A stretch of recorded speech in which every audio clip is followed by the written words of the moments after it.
Qui peut penser, en regardant vivre cette France de 1914, qu'elle s'apprête à basculer, et toute l'Europe avec elle, dans la plus effroyable tragédie? Bien sûr, la France a mal à l'Alsace-Lorraine.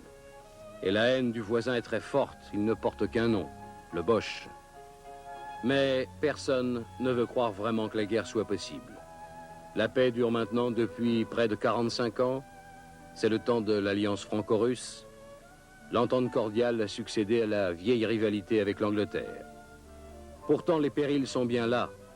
La paix de l'Europe est une paix armée. L'Allemagne de l'empereur Guillaume II veut une place au soleil. Paris se presse, avenue du Bois. Paris danse en ce bel été 14. Il va suffire d'un incident pour tout embraser.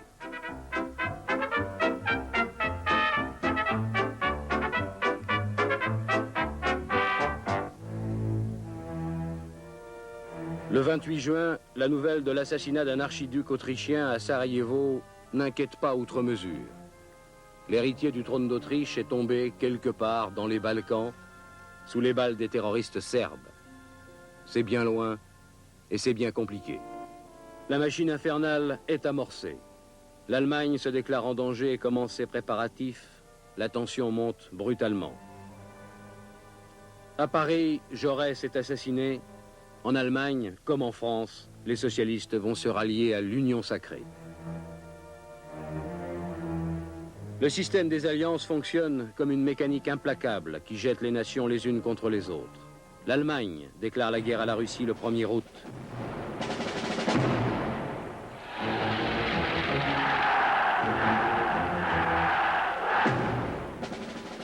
Guillaume II, qui espérait limiter le conflit aux Balkans, va devoir se battre sur 2 fronts. Le 3, l'Allemagne notifie l'ouverture des hostilités à la France. Plus personne ne peut arrêter la guerre civile que l'Europe va se livrer à elle-même.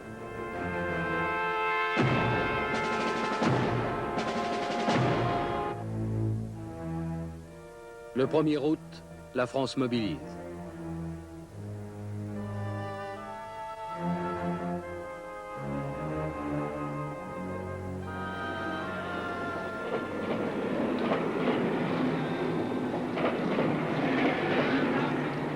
La nouvelle a été accueillie partout avec stupeur et gravité, aussi parfois avec enthousiasme. Cette guerre, personne ne la souhaitait, mais puisqu'elle est là, un vent d'héroïsme redresse les têtes.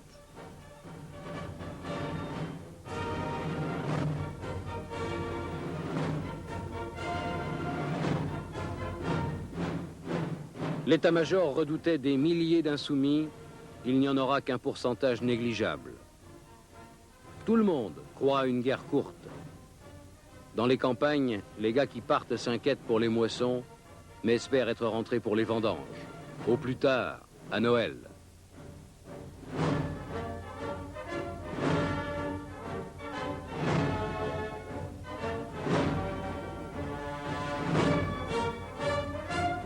Les généraux aussi croient à une guerre courte. Aucun vêtement d'hiver n'a été prévu pour la troupe. C'est encore un peu la guerre du 19e siècle. Les hommes portent le képi et de superbes pantalons groseilles.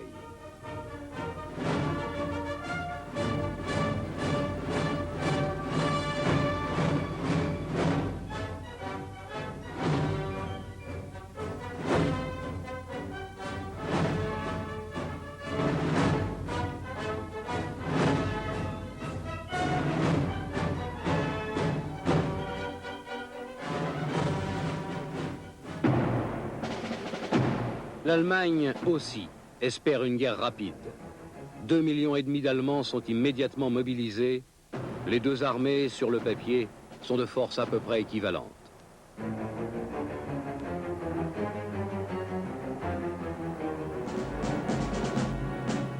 Le ravitaillement doit suivre, par wagons entiers.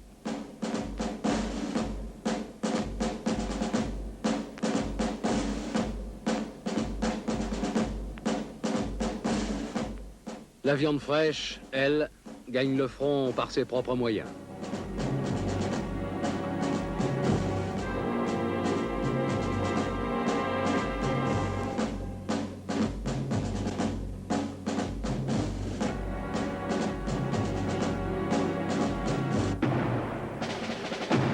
L'armée allemande entre en Belgique, violant sa neutralité. Déjà, les premiers réfugiés fuient l'envahisseur et gagnent la France par les routes et par les plages.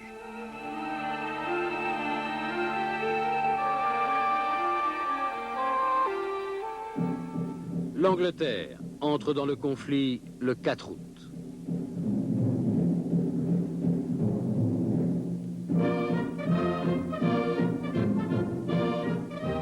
Personne ne lui a déclaré la guerre, mais la présence des Allemands en Belgique, en face de chez elle, lui est insupportable. Churchill, premier lord de l'amirauté, n'accepte pas non plus de voir la puissante marine du Kaiser jeter l'ancre à Anvers. L'Angleterre confie la mobilisation de ses troupes à Kitchener, l'un des héros de son armée des Indes.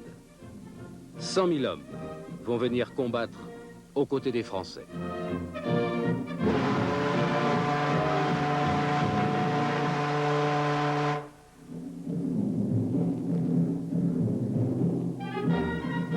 L'Angleterre, qui est encore la première puissance du monde, jette son poids dans la balance pour briser les ambitions de l'Allemagne.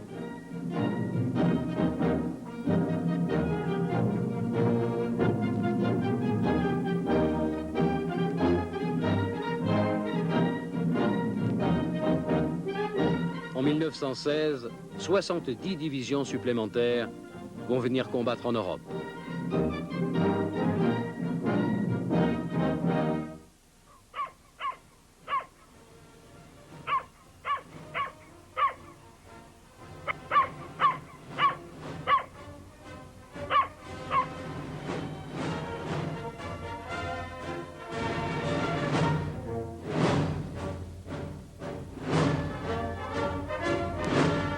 Août 14, le premier mois de la guerre.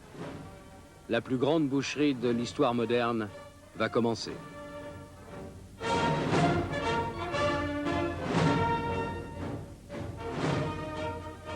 Joffre attaque à l'est, sur l'Alsace et la Lorraine. Quel impact va avoir la reconquête des territoires perdus?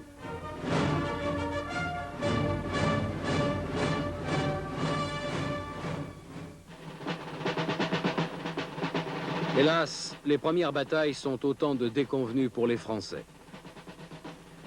La tactique n'est pas très bonne, le commandement sur le terrain pas toujours à la hauteur. Les Français attaquent sans réelle préparation d'artillerie.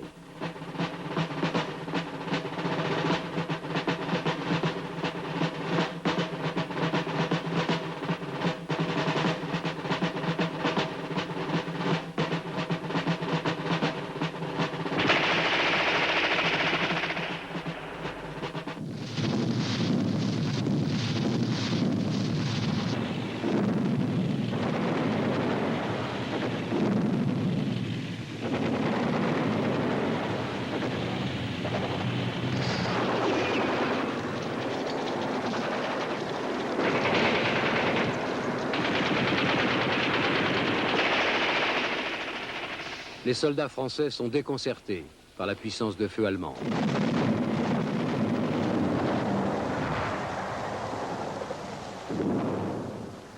L'offensive française échoue en Alsace et en Lorraine. Pire, à partir du 23 août, les Allemands foncent à travers la Belgique et les Ardennes.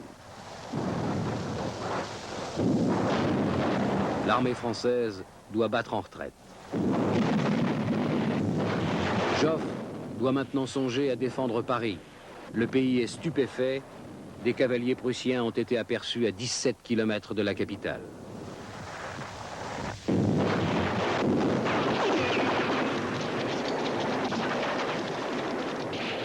Brutalement, l'armée allemande change de direction. C'est le gros de l'armée française qu'elle veut prendre au piège, comme dans une nasse. Joffre n'est pas breveté de l'école de guerre, mais il a du génie. Menacé d'un désastre militaire total, il décide que le moment est propice à une contre-attaque. Ce sera la Marne.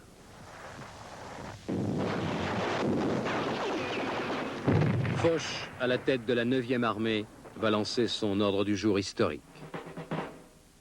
La droite est enfoncée, Mon centre flanche, la situation est excellente, j'attaque. Gallieni réquisitionne les taxis parisiens. 500 Renault transportent 4000 hommes au front. Les taxis de la Marne vont devenir le symbole de la victoire et de la résistance française.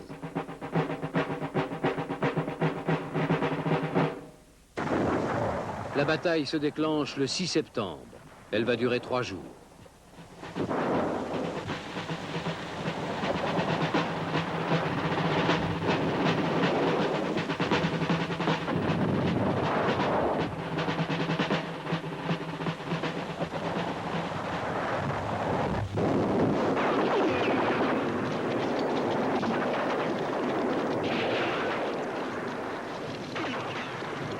Le 9 au soir, les Allemands craquent, reculent à leur tour. La grande manœuvre d'enveloppement de l'armée française a échoué. L'armée allemande doit se replier sur l'Aisne.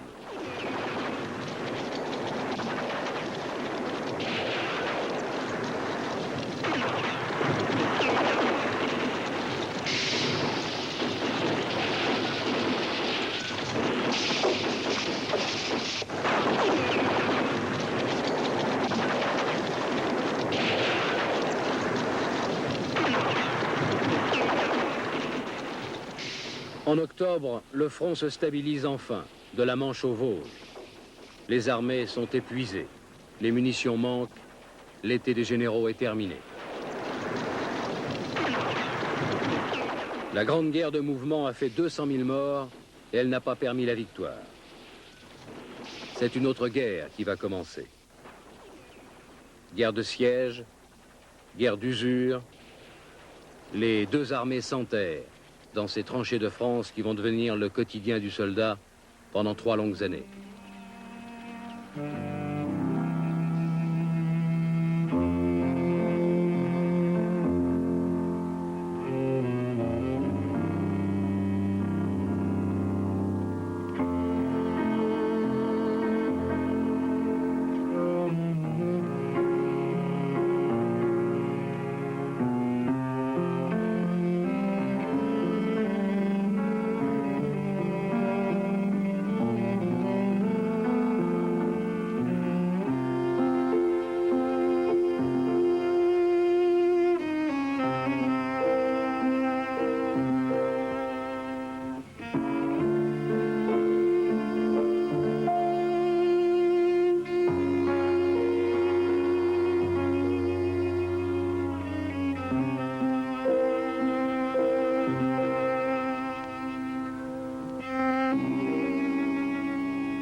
Déjà, les premières infirmières volontaires apparaissent.